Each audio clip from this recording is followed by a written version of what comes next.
O, di ba mga retired general ang sasama sa 3 days rally, 16, 17, and 18. Yan po yung sinasabi ni Browner na may kumausap sa kanyang retired general. Hindi natin alam kung sino yon, syempre. Hindi natin papangalanan. Na hinihikayat po ang ating AFP na sumama, na magkudeta at tumiwalag sa ating gobyerno. Guguluhin talaga nila ang Pilipinas. Guguluhin at balak po nilang guluhin para maligtas po itong mga politiko na ito. At itong mga politiko na ito talaga pong gumagastos ng bilyon-bilyon para maisalba sila. Lalo na itong si Chavit, tsaka to si Polong, tsaka to si Bongo. Sunod-sunod na kasi mga investigasyon sa kanila eh. Sasampahan na sila ng kaso, kaya minamadali po nila yung mapababa si PBBM. Yan yung sinasabi natin. Hindi po yan rally. Hindi po yan for anti-corruption. Save the corrupt. Diba? Save the corrupt politician. Saving private politician. Mali pala. Saving public politician pala. Yun pala yun. Dapat pala ganon. Kaya po, ako po ay nananawagan. Kasi, gaya na sinabi ko, may mga supporters po tayo. May mga followers tayong INC. Meron po tayong mga kamag-anak na INC. Siguraduhin po natin, kung sasama man kayo, pero siguraduhin po natin na ang pinaglalaban is anti-corruption, hindi po anti-government. Gaya po ng sinabi ko na wag po tayo magpapagamit sa simbahan o sa mga leader ng simbahan natin. Mag-pray po tayo, punta tayo sa isang sulok ng bahay. Tama po ba ang gagawin ko? Sasama po ba ako? Tama po ba ang inuutos sa amin ng simbahan, ng leader ng simbahan namin? Ano po ba ang magiging consequence nito sa aming bayan? Diba? Ganun po.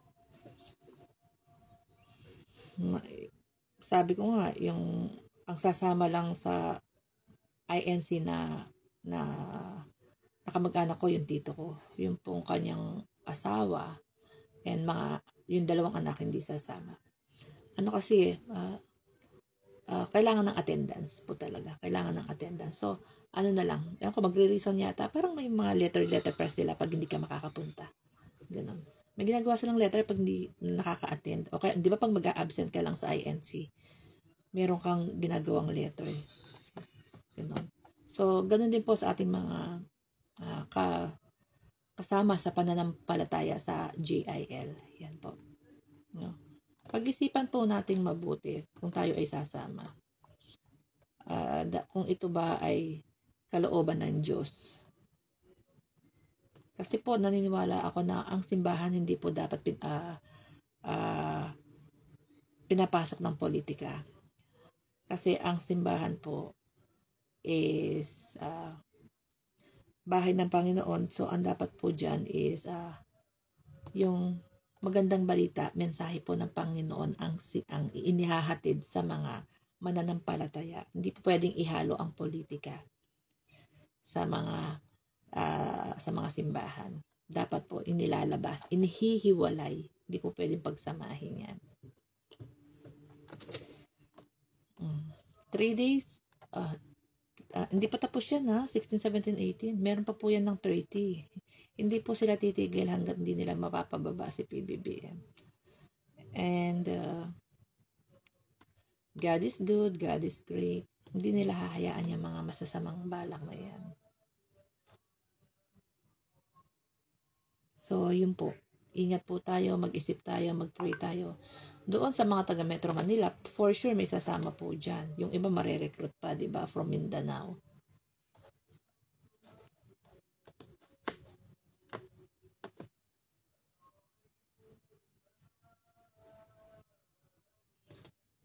Meron pa marirecruit dyan. So, dadalhin sa Metro Manila. At sa mga Metro Manila naman, okay lang po kung a-attend kayo kung kailangan nyo ng pera. Bakit naman namin kayo pipigilan, di ba? Wala naman, hindi naman namin mapapakain ng pamilya ninyo. Kung uupo lang naman kayo dun sa isang lugar, walang problema. Pero kung maghihikayat na po sila na pabagsakin ang ating gobyerno, ibang usapan na po yan. Tandaan natin. kung pupunta lang naman kayo doon, a-attend kayo, uupo kayo, libre pa pagkain, may pera pa, may palitsyon, diba? Okay lang naman. Hindi po namin kayo babawalan. Kung talaga pong kailangan nyo ng pera ng inyong pamilya. Pero kung umabot na dun sa kailangan yung susugod kayo sa Malacanang, nanggugulo na, ibang usapan na po yon. Panindigan niyo po kasi po yan is para sa future ng inyong mga anak at apo. Dahil kapag yan po ay nangyari, mas matindi pong hirap ang daranasan natin. Kapag ang naupo po is sakim sa kapangyarihan and pinuputakti po ng korupsyon pero ayaw magpaliwanag, laging tumatakas, hindi nag-a-attend, na tuwing may kalamidad, hindi mo maasahan, laging nagta-travel, mahirap po yun. Kawawa tayo. Babalik na naman tayo sa nakaraang administrasyon. Aminin naman natin, sa nakaraang administrasyon, focus po sila sa EGK, sa war on drugs. As in, war on drugs lang po talaga. Meron pa bang ibang Meron pa ba siyang ibang proyekto, project, bukod sa war on drugs? Wala, diba? Wala, as in wala.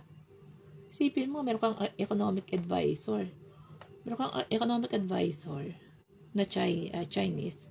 Pero, bakit yung Metro Manila na lang? Bakit hindi siya naging kagaya ng Hong Kong, Singapore? 'Di ba? Yung mga gaganda yung tawiran, yung mga overpass, 'di ba? Bumagsak ang ekonomiya. Economic advisor nga pero bumagsak po ang ekonomiya.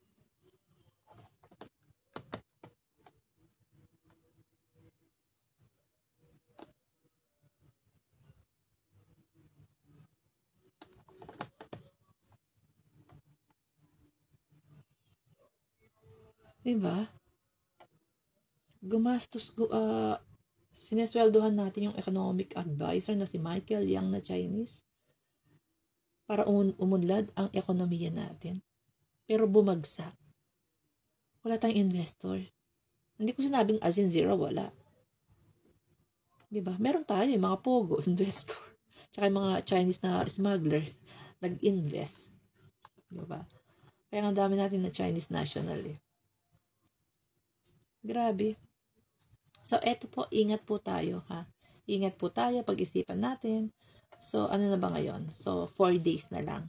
Magrarally na ang mga demonyo. Manggugulo po sila sa Pilipinas. Buti na lang sinara na, binawal na po ni iba to? Ni Isko Moreno ang pagrarally sa Mendiola. Buti na lang. Para medyo malayo-layo po sila.